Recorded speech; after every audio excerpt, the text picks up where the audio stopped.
स्वागत है आप सभी का हमारे YouTube चैनल अंजना विश्वास में। फ्रेंड्स, जैसा कि आप सभी को पता है कि हमारे चैनल पर अभी NCERT की सीरीज चल रही है और इस सीरीज के अंतर्गत हमने क्लास 6 की history, geography, polity and science को कंप्लीट भी कर लिया है। तो फ्रेंड्स, अगर आपने अभी तक उन वीडियोज़ को नहीं देखा है तो आप हमारे चैनल की प्लेलिस्ट में जा कर के उन वीडियोज़ को देख सकते हैं। और अब हम कवर कर रहे हैं क्लास 7 की बुक हिस्ट्री को, और इस वीडियो में हम बात करेंगे इसके चैप्टर 2 की, जिसका नाम है नए राजा और उनके राज्य। फ्रेंड्स, वीडियो थोड़ी लंबी हो सकती है, लेकिन आप बिल्कुल भी टेंशन मत लीजिए, आपके सारे कॉन्सेप्ट बिल्कुल अच्छे से क्लियर हो जाएंगे। तो चलिए हम अपने चैप्टर की शुरुआत करते हैं।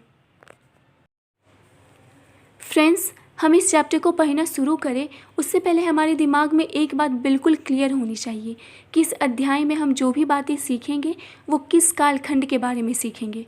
तो आप बिल्कुल याद रखिएगा कि इस चैप्टर में हम जो भी बात करेंगे वो 7वीं से लेकर 12वीं शताब्दी के बीच में जो प्रमुख राज्य थे उनके विषय में बात करेंगे।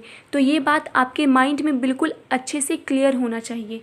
तो चलिए अब हम आगे बढ़ते हैं और जानते हैं कि आखिर क्या क्या जानना है हमें इन कालखंडों के बारे में। तो देखिए, सबसे पहले तो हमें ये बताया जा रहा है कि इस कालखंड के बीच जो नए राजवंशों का उदय हुआ वो किस प्रकार हुआ। तो सबसे पहले तो ये हुआ कि जो बड़े भूस्वामी और योद्धा सरदार थे वो अस्तित्व में आए, और जब वो अस्तित्व में आए तो राजा ने उन्हें अपना मातहत या सामंत के रूप में मान्यता दे दी। अब जब राजा ने उन्हें अपना मातहत या सामंत के रूप में मान्यता दी है तो बदले में उनसे कुछ तो अपेक्षाएं रखते होंगे, और वो अपेक्षाएं क्या क्या थी। तो देखिए, सबसे पहले तो ये था कि जो मातहत या सामंत हैं वो राजा के लिए उपहार लेकर आएँ। दूसरा ये कि दरबार में हमेशा हाजिरी लगाएं, और जब राजा को सैन्य सहायता की आवश्यकता हो तो वो उन्हें सैन्य सहायता भी प्रदान करे। लेकिन फ्रेंड्स, उन्हीं में से कुछ सामंत ऐसे भी थे कि जब उन्हें अधिक सत्ता और संपदा हासिल हो गई तो उन्होंने अपने आप को महासामंत या महामंडलेश्वर घोषित कर लिया। अब महासामंत का मतलब क्या होता है, तो ये तो हम लोग समझ सकते हैं ना कि सामंतों में जो श्रेष्ठ होगा उसे महासामंत कहा जाएगा। लेकिन अगर हम महामंडलेश्वर की बात करें तो इसका अर्थ होता है पूरे मंडल का महान स्वामी। यानी कि इससे हमें क्या पता चल रहा है कि जब सामंत को अधिक सत्ता और संपदा हासिल हो गई तो उन्होंने अपने आप को और अधिक श्रेष्ठ घोषित कर लिया, और ऐसा करने के लिए उन्होंने कुछ उपाधियां धारण की, जैसे कि एक महासामंत, दूसरा महामंडलेश्वर। तो आपको इन उपाधियों को याद रखना है, साथ ही इनका क्या मतलब होता है। जैसे कि महामंडलेश्वर, इसका अर्थ होता है पूरे मंडल का महान स्वामी। तो ये सब आपको अच्छे से याद होना चाहिए। और जब उन्होंने ऐसा किया फ्रेंड्स, तो ऐसा करने के बाद भी वो नहीं रुके। इसके बाद उन्होंने अपने आप को स्वामी के अधिपत्य से स्वतंत्र हो जाने का दावा भी कर लिया। यानी कि उन्होंने कह दिया कि अब हम किसी भी राजा या स्वामी के अधीन नहीं हैं, हम स्वतंत्र हैं। और फिर वो क्या करने लगे, अपने आप को एक राजा की तरह स्थापित करने लगे। अब ऐसा करने के लिए वो क्या करते होंगे, तो यहाँ तक तो हमें आधी बातें समझ में आ गई कि वो उन्होंने क्या किया, लेकिन आगे जो आधी बातें हैं वो हम समझते हैं। अब इसी में आपको एक एग्ज़ाम्पल बताया जा रहा है, जो एग्ज़ाम्पल है दक्कन के राष्ट्रकूटों का। तो देखिए फ्रेंड्स, ये जो दक्कन के राष्ट्रकूट थे वे शुरुआत में कर्नाटक के चालुक्य राजाओं के अधीनस्थ थे। यानी कि ये किनके अधीन थे, कर्नाटक के चालुक्य राजाओं के अधीन थे। लेकिन 8वीं शताब्दी के मध्य में एक राष्ट्रकूट प्रधान जिसका नाम था दंती दुर्ग, उसने अपने चालुक्य स्वामी की अधीनता से इनकार कर दिया, उसे हराया और हिरण्यगर्भ नामक एक अनुष्ठान किया। यानी कि यहाँ पे बताया जा रहा है कि दंती दुर्ग नाम का एक राष्ट्रकूट प्रधान व्यक्ति था जिसने अपने चालुक्य स्वामी की अधीनता से इनकार कर दिया। उसने ऐसा कब किया होगा, जब उसे अधिक सत्ता और वर्चस्व प्राप्त हो गया होगा, तब उसने ऐसा किया होगा। उसने अपने आप को कुछ उपाधियां दी होंगी, जैसे कि अभी हमने पढ़ा था महासामंत, फिर महामंडलेश्वर। तो इस तरीके से उसने अपने आप को कुछ उपाधियां दी होगी, और जब उसे लगा होगा कि मेरे पास पर्याप्त सत्ता, साधन ये सब प्राप्त हो गए हैं, तो उसने राजा की अधीनता से इनकार कर दिया और फिर उनसे युद्ध करके उनको हराया। और उसके बाद उसने क्या किया, हिरण्यगर्भ नामक एक अनुष्ठान किया। पहले के जो राजा हुआ करते थे वो यज्ञ अनुष्ठान किया करते थे, तो उसने एक हिरण्यगर्भ नाम का अनुष्ठान किया। अब फ्रेंड्स, हिरण्यगर्भ अनुष्ठान क्या होता है वो हम जान लेते हैं। सबसे पहले तो जो हिरण्यगर्भ अनुष्ठान होता है उसका अर्थ होता है सोने का गर्भ। और ये जो अनुष्ठान होता है ना फ्रेंड्स, हिरण्यगर्भ अनुष्ठान, यह ब्राह्मणों की सहायता से संपन्न किया जाता था। और ये माना जाता था कि इससे याजक, जो कि जन्मजात क्षत्रिय नहीं भी होता था, तो इस अनुष्ठान को करने के बाद वो क्षत्रिय रूप में दोबारा क्षत्रियत्व प्राप्त कर सकता है। तो फ्रेंड्स, आपने क्या देखा कि जो दंती दुर्ग था, सबसे पहले तो उसने अपने चालुक्य राजा की अधीनता से इनकार किया, फिर उनसे युद्ध करके उनको हराया और फिर हिरण्यगर्भ नामक अनुष्ठान किया ताकि वो क्षत्रियत्व प्राप्त कर सके। और जब उसने इतना सब कुछ कर लिया तो वो खुद को एक राजा के रूप में स्थापित कर सका। वहीं अगर हम दूसरे एग्जाम्पल की बात करें तो दूसरा एग्जाम्पल है कदम्ब मयूर शर्मन और गुर्जर प्रतिहार हरिश्चंद्र ब्राह्मण की, जिन्होंने अपने परंपरागत पेशे को छोड़कर शस्त्र का धारण किया और फिर कर्नाटक और राजस्थान में अपने राज्य सफलतापूर्वक स्थापित किए। परंपरागत पेशे यानी कि क्या? ब्राह्मणों का परंपरागत पेशा क्या होता है? यज्ञ करवाना, पूजा अनुष्ठान करवाना, यही सब तो उनका परंपरागत पेशा होता है।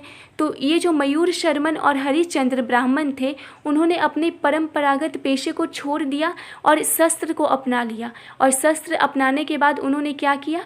क्रमशः कर्नाटक और राजस्थान में अपने राज्य सफलतापूर्वक स्थापित किए और वहाँ के वो राजा बन गए। तो इस तरीके से हमने देखा कि 7वीं से 12वीं शताब्दियों के बीच नए राजवंशों का उदय किस प्रकार हुआ। तो चलिए फ्रेंड्स, अब हम आगे बढ़ते हैं और जानते हैं कि उस समय राज्यों में प्रशासन किस प्रकार चलता था, यानी कि राजा अपने प्रशासन को किस प्रकार व्यवस्थित करते थे और कैसे अपने शासन व्यवस्था को चलाते थे। तो सबसे पहले तो हमें कुछ उपाधियों के बारे में बताया जा रहा है। शायद ये उपाधियाँ राजाओं के द्वारा धारण की जाती थी। तो उसमें से जो सबसे पहली उपाधि है वो महाराजाधिराज की उपाधि है, जिसका अर्थ होता है राजाओं का राजा। वहीं अगर हम दूसरी उपाधि की बात करें तो वो है त्रिभुवन चक्रवर्ती, जिसका मतलब होता है 3 भुवनों का स्वामी। तो फ्रेंड्स, आपको ये सारी उपाधियाँ याद होनी चाहिए। ये उपाधि आपको दे दिया जा सकता है एग्ज़ाम में और फिर आपसे इनका अर्थ पूछा जा सकता है। तो आप इन उपाधियों को और उनके अर्थों को बिल्कुल अच्छे से याद रखिएगा। अब आइए नेक्स्ट पॉइंट को जानते हैं कि आखिर क्या बताया जा रहा है। तो नेक्स्ट पॉइंट में हमें बताया जा रहा है कि राजा अपने सामंतों, किसानों, व्यापारी तथा ब्राह्मणों के संगठन के साथ अपनी सत्ता साझेदारी करते थे। यानी कि राजा जो अपनी सत्ता साझेदारी करते थे वो कुछ संगठनों के साथ करते थे। और वो संगठन किनके होते थे? तो सामंत, किसान, व्यापारी और ब्राह्मणों के संगठन होते थे। और इन सब संगठनों के साथ मिलकर वो सत्ता को चलाते थे, यानी कि अपनी शासन व्यवस्था को चलाते थे। साथ ही क्या कहते थे वो? उत्पादकों, यानी कि उत्पादक वर्ग कौन कौन सा होता है? किसान होता है, पशुपालक होता है, कारीगर होता है। उन सभी से वो क्या कहते थे? संसाधन इकट्ठा करते थे। अब आप सोच सकते हो कि उन सभी से संसाधन इकट्ठा क्यों किया जाता होगा? क्योंकि राजा को अपनी प्रजा का ख्याल रखना होता होगा, तो वो किसानों से अनाज की व्यवस्था कर लेते होंगे, पशुपालकों से दूध, दही, मक्खन आदि की व्यवस्था की जाती होगी। उसी प्रकार जितने भी उत्पादक वर्ग होते थे उनसे संसाधन को इकट्ठा किया जाता था। और साथ ही क्या किया जाता था? उत्पादकों को कहा जाता था कि आप अपना एक हिस्सा त्याग कीजिए। अब ऐसा क्यों कहा जाता था वो भी हम आगे जानेंगे, लेकिन फ़िलहाल आप इतना जानिए कि उत्पादकों को अपने एक हिस्से का त्याग करना पड़ता था। अब वो कैसे त्याग करना होता था? तो देखिए, कभी कभी तो लगान मानकर वसूल लिया जाता था उनसे एक हिस्सा, और कभी कभी जिसे हम लोग कर कहते हैं, टैक्स, हम लोग आज टैक्स पे करते हैं ना, तो उसी तरीके से उस समय लगान के रूप में उनसे वसूल लिया जाता था। और जो प्राप्त करता था वो अपने आप को भूस्वामी होने का दावा करता था। यानी कि उत्पादक वर्ग से जो एक हिस्सा त्याग करने के लिए कहा जाता था वो किस रूप में? लगान के रूप में। और उसे वसूलता कौन था? भूस्वामी वसूलता था। तो आपको ये बात भी बहुत अच्छे से याद रखना है। साथ ही फ्रेंड्स, जो व्यापारी वर्ग होता था उनसे भी राजस्व लिया जाता था। यानी कि ऐसा नहीं था कि व्यापारियों को राजस्व नहीं देना होता था। जो व्यापारी होते थे वो भी राजस्व देते थे, यानी कि टैक्स पे करते थे। अब देखिए, लोगों के द्वारा जो राजस्व दिया जाता था उसका उपयोग कहाँ किया जाता था? तो सबसे पहले तो ये जो राजस्व होता था वो राजा की व्यवस्था का वित्तीय आधार होता था। यानी कि राजा को पैसे कहाँ से आएंगे? राजा के पास तो यही एक सोर्स होता है ना कि राजा अपनी प्रजा को सुख सुविधाएं उपलब्ध करवाता है और उनकी प्रजा उन्हें कुछ टैक्स पे करती है। तो वही यहाँ पे बताया जा रहा है कि राजा की व्यवस्था का जो वित्तीय आधार होता था वो राजस्व होता था। साथ ही उस राजस्व का उपयोग मंदिरों और दुर्गों के निर्माण में किया जाता था और युद्ध के समय भी उन राजस्व के पैसों का उपयोग किया जाता था। और राजस्व वसूलने के लिए बहुत सारे पदाधिकारियों की नियुक्ति की जाती थी और ये जो नियुक्तियाँ होती थी फ्रेंड्स, वो वंशानुगत होती थी। और चूँकि राजस्व वसूलने के लिए जो पदाधिकारियों की नियुक्ति होती थी वो तो वंशानुगत होती थी, साथ ही सेना में भी जो नियुक्तियां की जाती थी वो भी वंशानुगत आधार पर की जाती थी। तो अगर आपसे कभी कोई पूछे कि राजस्व वसूली के लिए जो पदाधिकारियों को नियुक्त किया जाता था वो किस आधार पर किया जाता था, तो आपको बताना है कि वंशानुगत आधार पर। और सेना में भी क्या होता था, वंशानुगत आधार पर लोगों की नियुक्ति की जाती थी।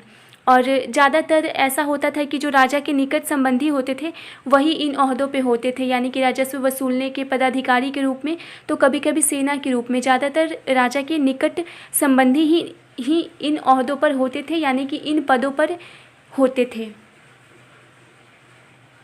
अब फ्रेंड्स, अब हम आगे बढ़ते हैं और तमिलनाडु के विषय में कुछ पढ़ते हैं। तो देखिए, तमिलनाडु में एक वंशज हुआ करता था जिसका नाम है चोल वंश। और वो जो चोल वंश था तमिलनाडु का, वो कुछ उनके अभिलेख हमें ज्ञात हुए हैं और उनके जो भी अभिलेख हमें ज्ञात हुए हैं उस अभिलेख में विभिन्न प्रकार के करों की चर्चा की गई है। और उस विभिन्न किस्म के जो करों की चर्चा की गई है उसके लिए 400 से अधिक सूचक शब्द मिलते हैं, यानी कि आप सोच सकते हो 400 से अधिक। लेकिन ऐसा नहीं है कि उसमें से जो सभी कर थे वो बहुत ही ज़्यादा प्रचलन में थे, होंगे कुछ कम होंगे, कुछ ज़्यादा और कुछ बहुत ही ज़्यादा प्रचलित होंगे। तो उसमें जो सबसे ज़्यादा उल्लिखित किया गया है कर को वो है वेट्टी और कदमाई। अगर हम बात करें कि वेट्टी कौन सा कर होता था, तो नगद के बजाय जबरन श्रम के रूप में जो लिया जाता था उसे वेट्टी कहा जाता है, यानी कि उसे हम जबरन श्रम भी कह सकते हैं, क्योंकि ये ज़बरदस्ती लिया जाता था, ज़बरदस्ती श्रम के रूप में लिया जाता था, यानी कि मेहनत करवाया जाता था, नगद के रूप में नहीं, श्रम के रूप में लिया जाता था। और ये कैसा श्रम होता था, ज़बरदस्ती का श्रम होता था, इसलिए हम लोग इसे जबरन श्रम के नाम से भी जानते हैं। और वहीं अगर हम कदमाई की बात करें तो ये एक प्रकार का भू राजस्व था। तो फ्रेंड्स, अगर आपसे कभी भी पूछा जाए कि वेट्टी और कदमाई किस वंश के अभिलेखों में उल्लिखित करों के लिए सूचक शब्द हैं, तो आप बताएंगे कि चोल वंश के लिए। और ये चोल वंश कहाँ का था, तो तमिलनाडु का एक वंशज था। अब चलिए फ्रेंड्स, हम कुछ प्रशस्तियाँ और भूमि अनुदान के बारे में पढ़ लेते हैं। चूँकि प्रशस्तियों के बारे में तो हमने क्लास 6 में भी पढ़ा था, हम लोग इसके बारे में जानते भी हैं, लेकिन फिर भी इसमें कुछ बातें बताई गई हैं जो हम जान लेते हैं। सबसे पहले तो हमें ये बताया जा रहा है कि जो प्रशस्तियाँ होती हैं उनमें ऐसे ब्यौरे होते हैं जो सत्य नहीं भी हो सकते हैं, लेकिन ये प्रशस्ति हमें बताती है कि शासक खुद को कैसा दर्शाना चाहता था। अब देखिए, राजा ये प्रशस्तियाँ अपने लिए लिखवाते थे, तो वो अपने लिए जो अच्छी बातें होंगी वही लिखवाएंगे, और कभी कभी अपने आप को ज़्यादा अच्छा दिखाने के लिए वो कुछ कुछ अधिक बातें भी लिखवा दिया करते थे जो कि सत्य नहीं भी होती थी। तो वही यहाँ पे आपको बताया जा रहा है कि ये जो प्रशस्तियाँ हैं वो ऐसे ब्यौरे हैं जो कि सत्य नहीं भी हो सकते हैं, लेकिन हाँ, इससे हमें ऐसा ज़रूर पता चल सकता है कि जो राजा है वो अपने आप को किस प्रकार से दर्शाना चाहता है, यानी कि वो अपने आप को क्या दिखाना चाहता है, किस रूप में लोगों के सामने आना चाहता है। तो प्रशस्तियाँ का एक फ़ायदा है। अब प्रशस्ति का मतलब अगर आप भूल गए हो तो मैं आपको बता देती हूँ कि प्रशस्तियाँ किसी की प्रशंसा में, किसी की तारीफ़ में लिखी जाती है। वहीं अगर हम बात करें कि ये किसके द्वारा लिखी जाती है, तो ये विद्वान ब्राह्मणों के द्वारा लिखी जाती थी, यानी कि ये प्रशस्तियाँ जो होती थी उनकी रचना विद्वान ब्राह्मणों के द्वारा की जाती थी। अब अगर हम कुछ एग्जाम्पल की बात करें तो नागभट्ट की जो प्रशस्ति है, यानी कि नागभट्ट की जो उपलब्धियाँ हैं वो हमें प्राप्त हुई हैं ग्वालियर, यानी कि मध्य प्रदेश में। मध्य प्रदेश के ग्वालियर नामक स्थान से हमें किसकी उपलब्धियां प्राप्त हुई हैं, नागभट्ट की प्राप्त हुई हैं। और ये जो प्रशस्ति है वो किस भाषा में लिखी गई है, तो आपको याद रखना होगा कि ये संस्कृत भाषा में लिखी गई है। और ये कहाँ से प्राप्त हुई है, ये किसकी प्रशस्ति है, तो ये सब बातें आपको याद होनी चाहिए। अब देखिए फ्रेंड्स, विद्वान ब्राह्मण जब प्रशस्तियाँ लिखते थे तो क्या किया जाता था। सबसे पहले तो जो विद्वान होते थे वो सिर्फ प्रशस्तियाँ ही नहीं लिखते थे, वो राजा के अन्य कामों में भी उनकी सहायता करते थे। तो एक प्रकार से प्रशस्ति लिखना भी तो उनके कामकाज में सहायता हुआ। तो राजा लोग क्या कहते थे, ब्राह्मणों को भूमि अनुदान से पुरस्कृत किया कहते थे। वो उन्हें वेतन नहीं देते थे बल्कि भूमि अनुदान दे दिया कहते थे पुरस्कार के रूप में। और भूमि अनुदान कहने से क्या होता था, उस भूमि पे से जितना भी कर राजस्व प्राप्त होता था वो उस ब्राह्मण को मिल जाता था। तो वही यहाँ पे बताया जा रहा है कि राजा अक्सर प्रसन्न होकर ब्राह्मणों को भूमि अनुदान से पुरस्कृत कहते थे। और कैसे पता चलता था कि ये भूमि अब उस ब्राह्मण की हो गई है, तो उसके लिए ताम्रपत्र के ऊपर लिखा होता था भूमि पाने वाले का नाम, यानी कि ताम्रपत्र पर उल्लिखित कर दिया जाता था कि ये भूमि इस नाम के ब्राह्मण को दी जा रही है। अब उस भूमि पर से जितने भी कर राजस्व या फिर फसल की कटाई बुआई होगी वो किसके परामर्श के अनुसार होगी, तो वो उस नाम के ब्राह्मण के अनुसार होगी। तो अब आप समझ रहे होंगे कि भूमि अनुदान किस प्रकार की जाती थी। तो वो ताम्रपत्र के ऊपर अभिलिखित करके उस ब्राह्मण को दे दी जाती थी और वही साक्ष्य होता था कि अब वो भूमि आपकी है। 12वीं शताब्दी में एक वृहत संस्कृत काव्य रचा गया जिसमें कश्मीर पर शासन करने वाले राजाओं का इतिहास दर्ज है। तो फ्रेंड्स, आपको एक बात यहाँ पे बताई जा रही है कि 12वीं शताब्दी में एक बहुत ही बड़ा संस्कृत काव्य रचा गया जिसमें कि कौन सी जानकारियाँ हैं, तो उसमें जो जानकारियाँ हैं वो कश्मीर पर शासन करने वाले राजाओं के बारे में जानकारी है। और ये जो रचना है वो किसके द्वारा की गई है, तो कल्हण के द्वारा की गई है। फ्रेंड्स, आपके बुक में ये नहीं बताया गया है कि कल्हण की उस कृति का क्या नाम है, और मुझे पूरा यकीन है कि आप सब ज़रूर जानते होंगे कि कल्हण की उस कृति यानी कि उस बुक का क्या नाम है जो उसने लिखा था। तो आप मुझे कमेंट बॉक्स में ज़रूर बताइएगा, और अगर आप नहीं भी बता पाओ तो मैं नीचे कमेंट में पिन कर दूँगी इसका आंसर कि कल्हण की उस रचना का क्या नाम है। तो चलिए फ्रेंड्स, अब आगे बढ़ते हैं और जानते हैं कि आगे हमें कौन कौन सी बातें बताई जा रही है। तो अब हमें बताया जा रहा है कि धन के लिए युद्ध, यानी कि पहले क्या होता था, धन के लिए भी युद्ध किया जाता था। अब वो कैसे होता था, तो देखिए, गंगा घाटी में कन्नौज नगर विशेष रूप से वांछनीय क्षेत्र था। यानी कि कन्नौज एक ऐसा नगर था जो बहुत ही वांछनीय था, यानी कि सभी चाहते थे कि वो जो कन्नौज नगर है वो मेरा हो जाए। सभी राजा चाहते थे कि वो जो क्षेत्र है कन्नौज वो मेरे अधीन रहे। और इसी बात को लेकर के गुर्जर प्रतिहार, राष्ट्रकूट और पाल वंश के शासकों के बीच सदियों तक उस पर नियंत्रण को लेकर लड़ाई होती रही। यानी कि कौन कौन से 3 वंशज थे, सबसे पहले तो गुर्जर प्रतिहार थे, फिर राष्ट्रकूट थे और पाल थे।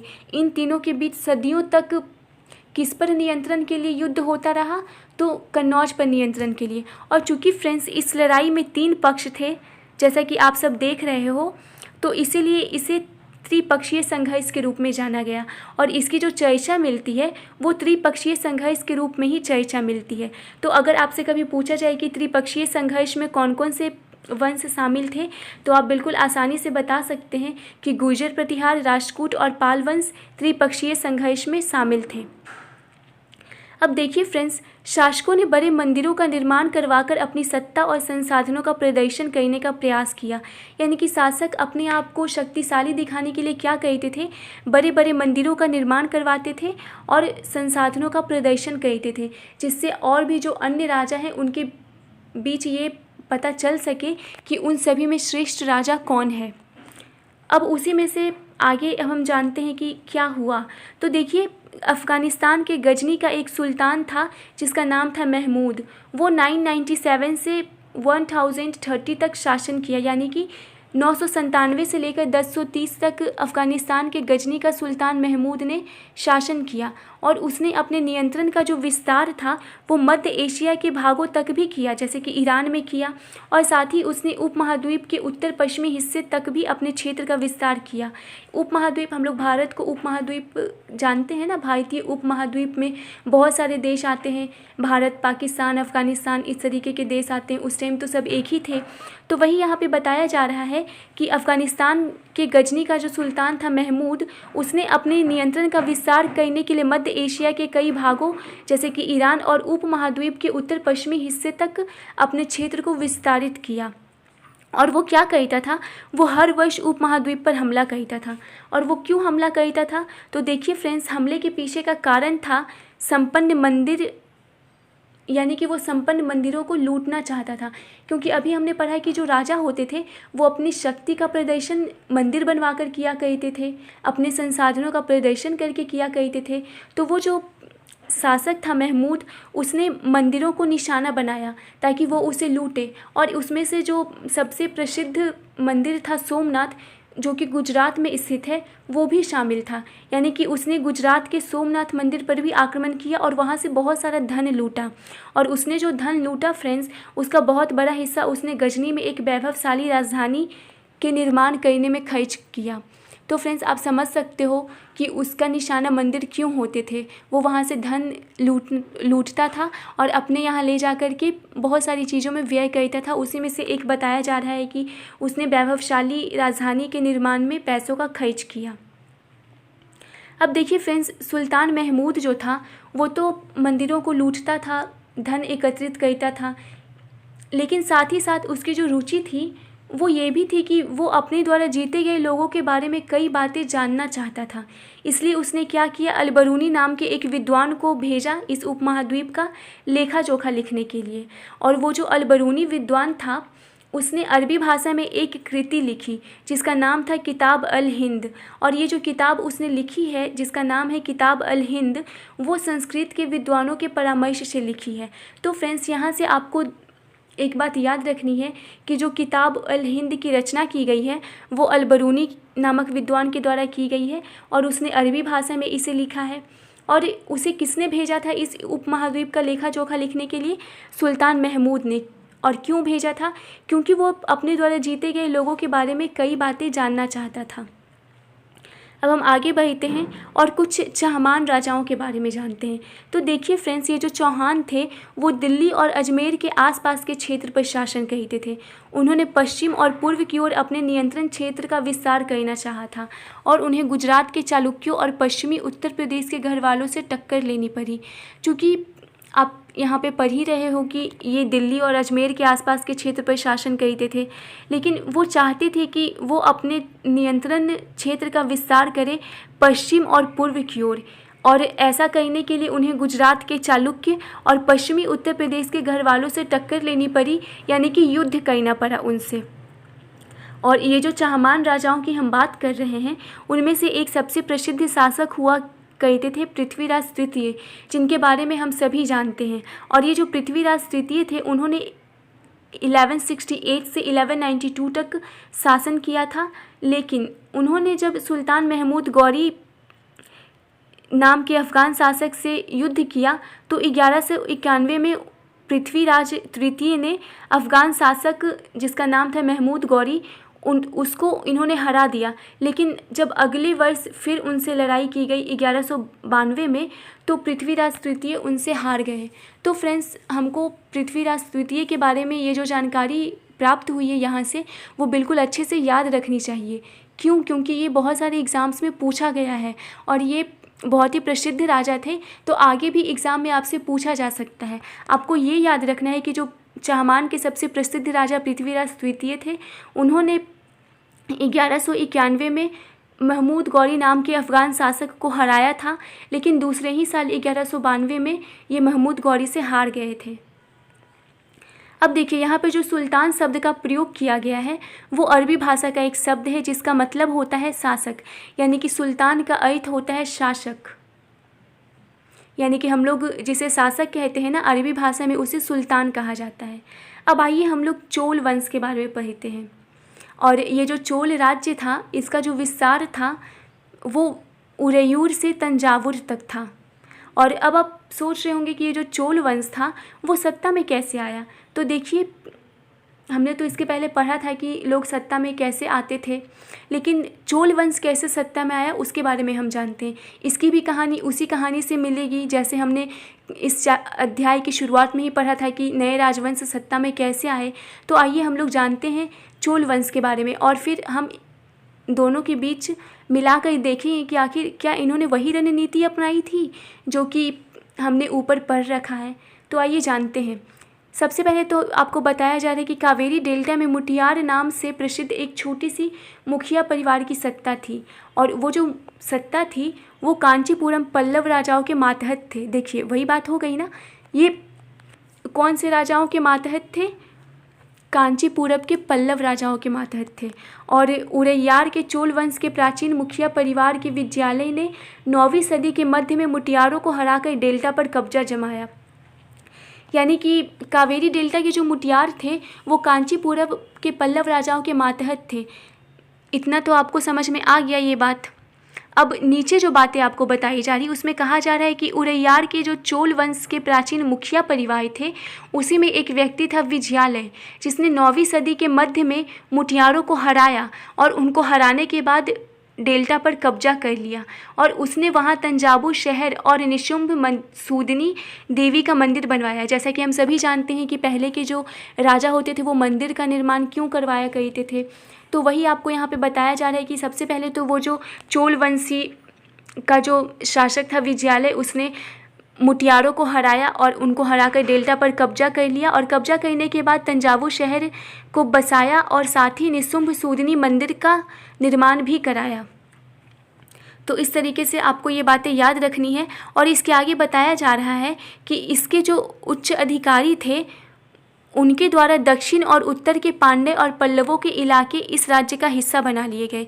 यानी कि बाद में जो विजयालय चोल था उसके जो उच्चाधिकारी आए, यानी कि उच्चाधिकारी यानी कि उत्तराधिकारी होगा यहाँ पे, उनके जो उत्तराधिकारी थे उन्होंने दक्षिण और उत्तर के पांड्य और पल्लव को भी अपने राज्य में मिला लिया।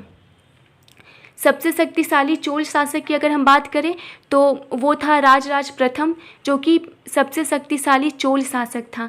ये 985 में राजा बना और उसी ने इसमें से ज़्यादातर क्षेत्रों पर अपने नियंत्रण का विस्तार किया।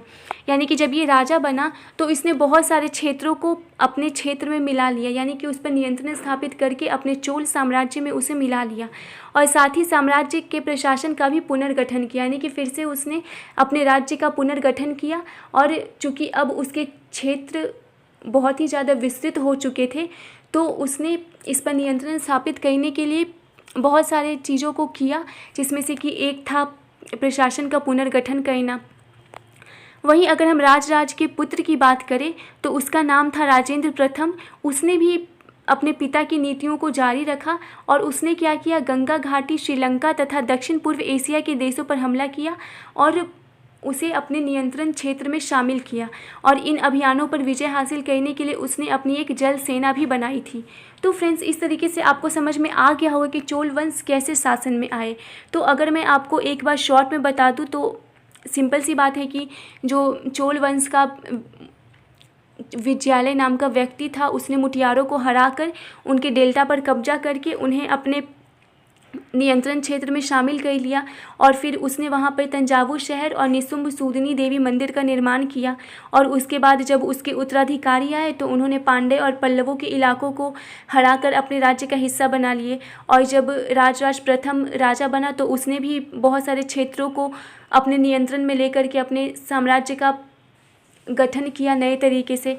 और साथ ही जब राजराज के पुत्र राजेंद्र प्रथम सत्ता में आए तो उसने अपने पिता की नीतियों को जारी रख करके गंगा घाटी, श्रीलंका और दक्षिण पूर्व एशिया के देशों पर हमला करके उन पर विजय हासिल की। और इन अभियानों के लिए उसने एक जल सेना का निर्माण किया था। तो यहाँ तक तो हमें सारी बातें क्लियर हो गई। अब हम आगे बढ़ते हैं और जानते हैं कि भव्य मंदिर और कांस्य मूर्ति कला के बारे में। तो देखिए यहाँ पे बताया जा रहा है कि राजराज और राजेंद्र प्रथम द्वारा बनवाए गए तंजावुर और गंगाई कोंड चोलपुरम के बड़े मंदिर स्थापत्य और मूर्ति कला की दृष्टि से एक चमत्कार है। चमत्कार है मतलब बहुत ही ज़्यादा महत्वपूर्ण साबित हुआ जब तंजावुर और गंगाई कोंड चोलपुरम के बड़े मंदिरों को स्थापित किया गया, तो वो बहुत ही महत्वपूर्ण भूमिका निभाया उस क्षेत्र के विकास के लिए। तो देखिए फ्रेंड्स, पहले आज भले जो हम मंदिर बनाते हैं वो हमारे लिए आस्था पूजा करने का क्षेत्र होता है, हम लोग वहाँ पे पूजा करते हैं, लेकिन पहले जो मंदिर होते थे वो सिर्फ पूजा आराधना के स्थल नहीं होते थे, बल्कि वो आर्थिक, सामाजिक और सांस्कृतिक जीवन के केंद्र भी हुआ करते थे। अब आप ऐसा कैसे सोच सकते हो, क्योंकि देखिए जहाँ मंदिर का निर्माण होता था वहाँ पे बहुत सारे कार्य भी अपने आप निर्मित हो जाते थे, जैसे कि वहाँ पर ब्राह्मण होता था पूजा करने के लिए। साथ ही अब उस मंदिर में पुरोहित की आवश्यकता होती थी, जैसे कि मैंने अभी ब्राह्मण की चर्चा की। साथ ही मालाकार की आवश्यकता होती थी, बावर्ची की ज़रूरत होती थी, मेहतर की ज़रूरत होती थी, संगीतकार चाहिए होते थे, नर्तक चाहिए होते थे। पहले के मंदिरों में ये सब हुआ करते थे। तो वही आपको बताया जा रहा है कि पहले के जो मंदिर थे वो सिर्फ पूजा आराधना के स्थल नहीं थे, बल्कि आर्थिक, सामाजिक और सांस्कृतिक जीवन के केंद्र थे। आर्थिक, जैसे कि मैंने मालाकार, बावर्ची, इन सब चीज़ों की चर्चा की, और फिर सांस्कृतिक, जैसे कि नर्तकी, संगीतकार, इन सब चीज़ों की चर्चा की। तो इस तरीके से जो मंदिर थे वो सिर्फ पूजा के स्थल नहीं थे। साथ ही मंदिर के साथ जुड़े हुए शब्दों में सबसे विशिष्ट था कांस्य प्रतिमाएं बनाने का काम। यानी कि मंदिर में तो बहुत सारी प्रतिमाएं होती हैं देवी देवताओं की, तो सबसे जो विशिष्ट काम होता था मंदिर से जुड़ा हुआ, वो होता था कांस्य प्रतिमाएं बनाने का काम। और ये जो चोल कांस्य प्रतिमाएं होती हैं फ्रेंड्स, वो संसार की सबसे उत्कृष्ट कांस्य प्रतिमाओं में गिनी जाती है। यानी कि आप ऐसा मत समझिए कि चोल वंशों ने जो कांस्य प्रतिमाओं का निर्माण किया वो दोयम दर्जे का किया, ऐसा नहीं, बल्कि वो बहुत ही उत्कृष्ट होते थे और उनके द्वारा बनाए गए कांस्य प्रतिमाएं पूरे संसार में सबसे उत्कृष्ट कांस्य प्रतिमाओं में गिनी जाती है। फ्रेंड्स, अब हमने इन सब चीज़ों के बारे में जान लिया।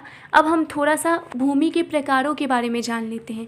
यानी कि चोल अभिलेख में हमें भूमि के जिन प्रकारों की चर्चा मिली है उसके बारे में हम जान लेते हैं। और ये भी बहुत इम्पॉर्टेंट है, जैसे मैंने आपको उपाधियों को याद रखने के लिए बोला था, उसी तरीके से आपको इन सब भूमि के प्रकारों को याद रखना है।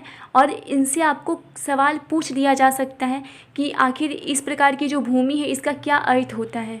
तो आइए जानते हैं और फिर आप इसे बिल्कुल अच्छे से याद कर लीजिएगा। सबसे पहले तो हमें बताया जा रहा है विल्लन वगाई के बारे में। तो ये जो विल्लन वगाई भूमि होती थी वो किस प्रकार की भूमि होती थी? ये गैर ब्राह्मण किसान की भूमि होती थी। यानी कि वैसे अब इस भूमि का जो स्वामी होता था वो ब्राह्मण नहीं होता था, वो गैर ब्राह्मण किसान होता था, उसकी भूमि होती थी विल्लन वगाई। वहीं अगर हम ब्रह्मदेय की बात करें तो ब्राह्मणों को जो राजाओं के द्वारा जो उपहार स्वरूप भूमि दी जाती थी उसे ब्रह्मदेय कहा जाता था। यानी कि ब्राह्मणों को राजा से उपहार स्वरूप जो भूमि प्राप्त होती थी उसे ब्रह्मदेय कहा जाता था। वहीं अगर हम शाला भोग की बात करें तो किसी विद्यालय के रख रखाव के लिए जो भूमि दी जाती थी उसे शाला भोग कहा जाता था। वहीं अगर हम देवदान या तिरुनिमट्टडकनी की बात करें तो मंदिर को उपहार में दी गई भूमि को कहा जाता था देवदान या तिरुनिमट्टडकनी। वहीं अगर हम पल्ली चंदन की बात करें तो जैन संस्थानों को दान में दी गई भूमि को पल्ली चंदन कहा जाता था। तो इस तरीके से आपको इन सभी भूमि के प्रकारों को अच्छे से याद रखना है और ये बहुत ही ज़्यादा इम्पॉर्टेंट है। आप लोग इसे हल्के में नहीं लेंगे, बहुत सारे एग्ज़ाम में पूछे जा चुके हैं और आगे भी ये पूछा ज़रूर जाएगा। वहीं फ्रेंड्स, अगर हम कृषि और सिंचाई की बात करें कि उन कालखंड के बीच कृषि और सिंचाई का क्या महत्व था, कैसे किया जाता था, तो देखिए सबसे पहले तो बताया जा रहा है कि जो कावेरी नदी है वो बंगाल की खाड़ी में मिलने से पहले कई छोटी छोटी शाखाओं में बँट जाती है। ये तो हम सभी जानते हैं। और जब ये शाखाओं में बँट जाती है तो ये बार बार पानी उछीलती हैं और पानी उछीलने के कारण क्या होता है, इनके किनारों पर उपजाऊ मिट्टी जमा हो जाती है। और जब मिट्टी उपजाऊ जमा होगी वहाँ पे तो फसलों का उत्पादन भी अधिक पैमाने पर होगा, क्योंकि अधिक उपजाऊ मिट्टी में जो फसलों का उत्पादन होता है वो कम उपजाऊ मिट्टी के मुकाबले अधिक होता है। तो वही आपको बताया जा रहा है कि यहाँ पे उपजाऊ मिट्टी जमा हो जाती थी, अर्थात यहाँ पे फसलों का उत्पादन अधिक मात्रा में किया जा सकता था और फिर वहाँ के जो किसान होते थे वो करते भी होंगे। शाखाओं का पानी कृषि, विशेषतः चावल की खेती के लिए आवश्यक आर्द्रता भी मुहैया कराता है। और हम सभी जानते हैं कि जो शाखाओं का पानी होता है वो कृषि के लिए अत्यंत लाभकारी होता है और ख़ासकर जो चावल की खेती होती है उसके लिए वो आवश्यक आर्द्रता मुहैया कराता है। तो फ्रेंड्स, डेल्टा क्षेत्र में बाढ़ को रोकने के लिए तटबंध बनाए जाते थे और पानी को खेतों तक ले जाने के लिए नहरों का निर्माण किया जाता था। फ्रेंड्स, यहाँ तक तो हम समझ ही रहे हैं कि आखिर चावल की खेती के लिए आर्द्रता प्राप्त हो जा रही थी और चूँकि यहाँ पे उपजाऊ मिट्टी जमा हो रही थी तो फसलों का उत्पादन भी अधिक पैमाने पे हो रहा था।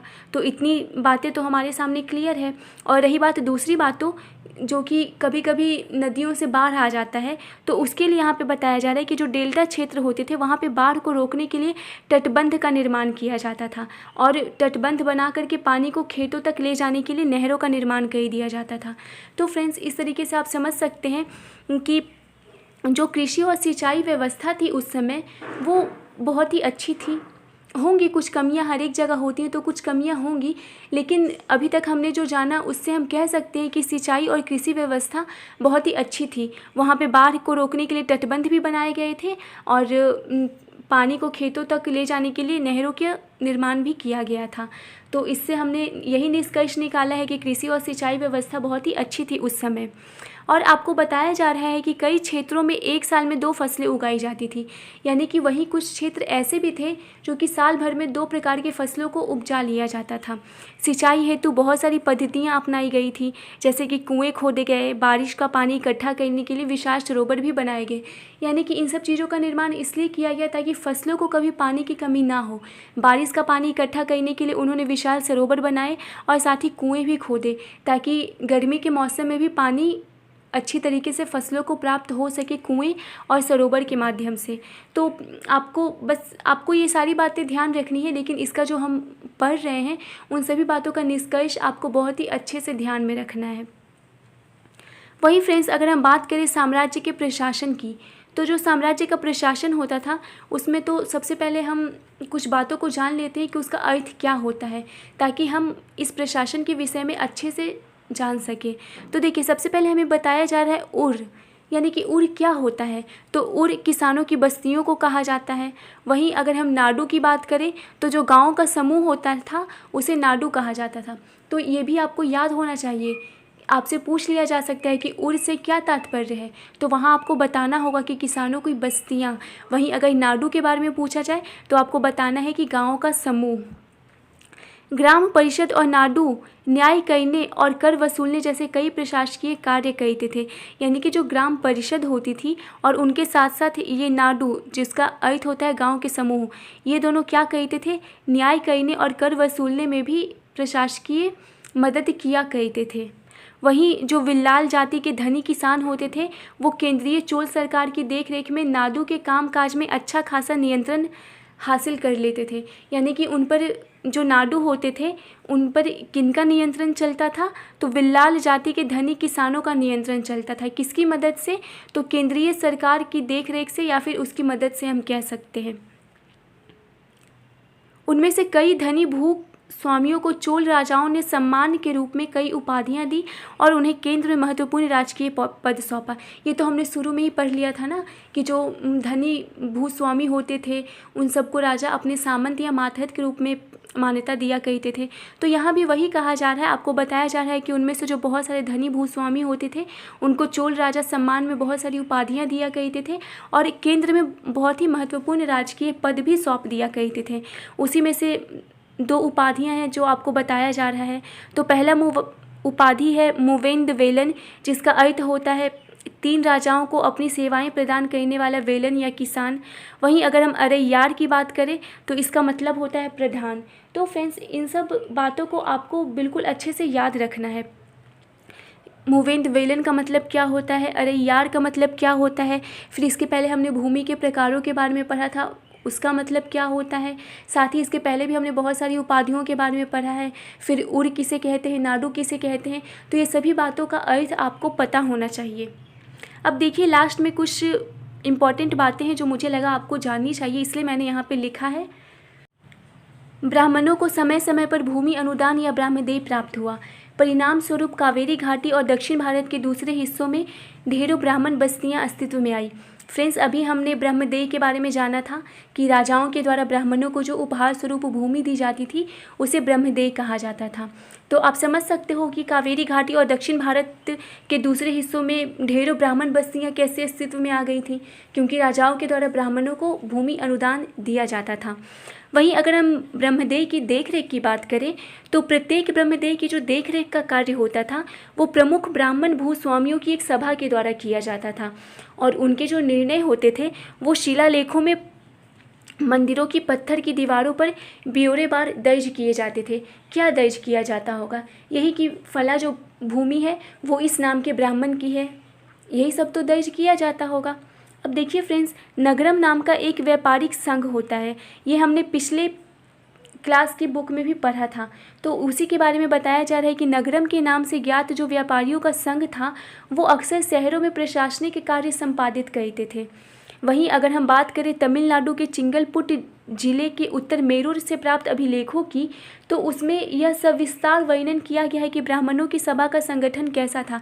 यानी कि अगर हमें जानना है कि इस कालखंड के दौरान जो ब्राह्मणों की सभा होती थी उनका संगठन कैसा था, यानी कि उनकी जो सभा होती थी वो कैसे काम करती थी, उसमें कौन कौन से ब्राह्मणों को शामिल किया जाता था, उसमें महिलाएं होती थी कि नहीं होती थी, अगर हमें इन सब विषय में जानकारी प्राप्त करनी है तो हमें जो अभिलेख प्राप्त हुआ है तमिलनाडु के चिंगलपुट जिले से, तो उस अभिलेख की मदद हम ले सकते हैं। यानी कि उस अभिलेख में पूरे विस्तार से वर्णन किया गया है कि ब्राह्मणों की सभा का संगठन कैसा था।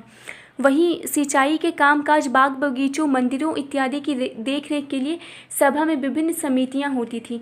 यानी कि बहुत सारे समितियों का निर्माण किया जाता था सभा में, जो कि सिंचाई के कामकाज को, बाग बगीचों और मंदिरों इत्यादि की देख रेख का काम किया करती थी।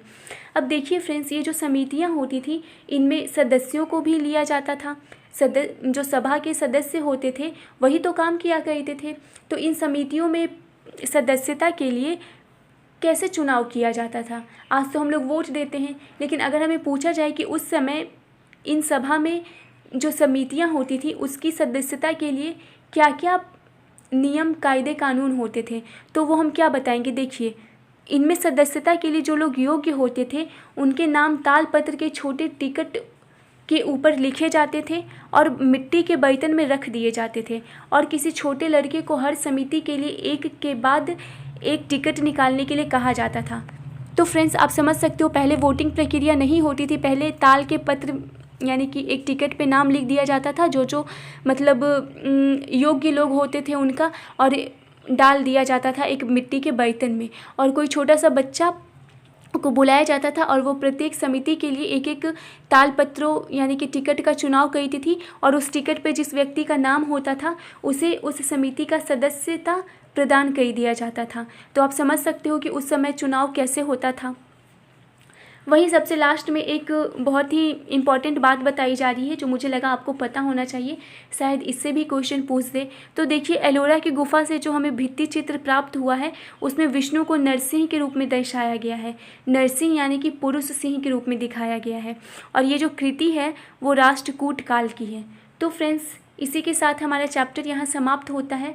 अगर आपको ये चैप्टर यूज़फुल लगा हो तो आप हमारे चैनल को लाइक, शेयर एंड सब्सक्राइब ज़रूर कीजिए। धन्यवाद।